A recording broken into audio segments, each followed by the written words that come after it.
Hello guys, welcome back to my another video. So friends, last video में हमने पढ़ा था सेल थ्योरी के बारे में और आज हम देखेंगे एन ओवरव्यू ऑफ सेल। ठीक है, जस्ट ओवरव्यू देखेंगे सेल के बारे में। So just start.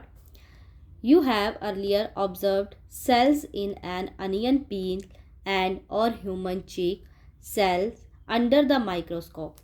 Let us recollect their structure.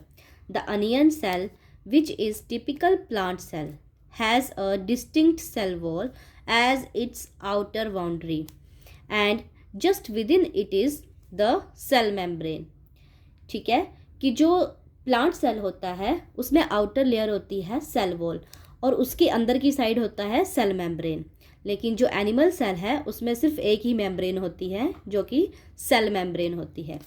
The cells of the human cheek have an outer membrane as the delimiting structure of the cell. Inside each cell is a dense membrane bound structure called nucleus. This nucleus contains the chromosomes, which in turn contain the genetic material DNA.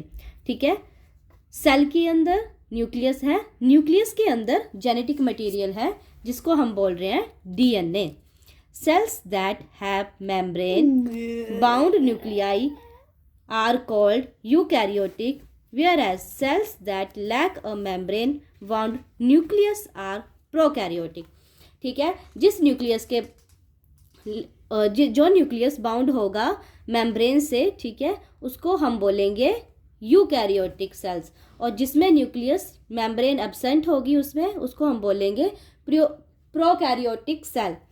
In both prokaryotic and eukaryotic cells a semi-fluid matrix called cytoplasma occupies the volume of the cell. The cytoplasma is a main area of cellular activities. Means जो cytoplasm है वो main होता है cell को living रखने के लिए. सारी एक्टिविटीज़ जो होती हैं वो साइटोप्लाज्मा में होती हैं. ठीक है, various chemical reaction occur in it to keep the cell in the living state.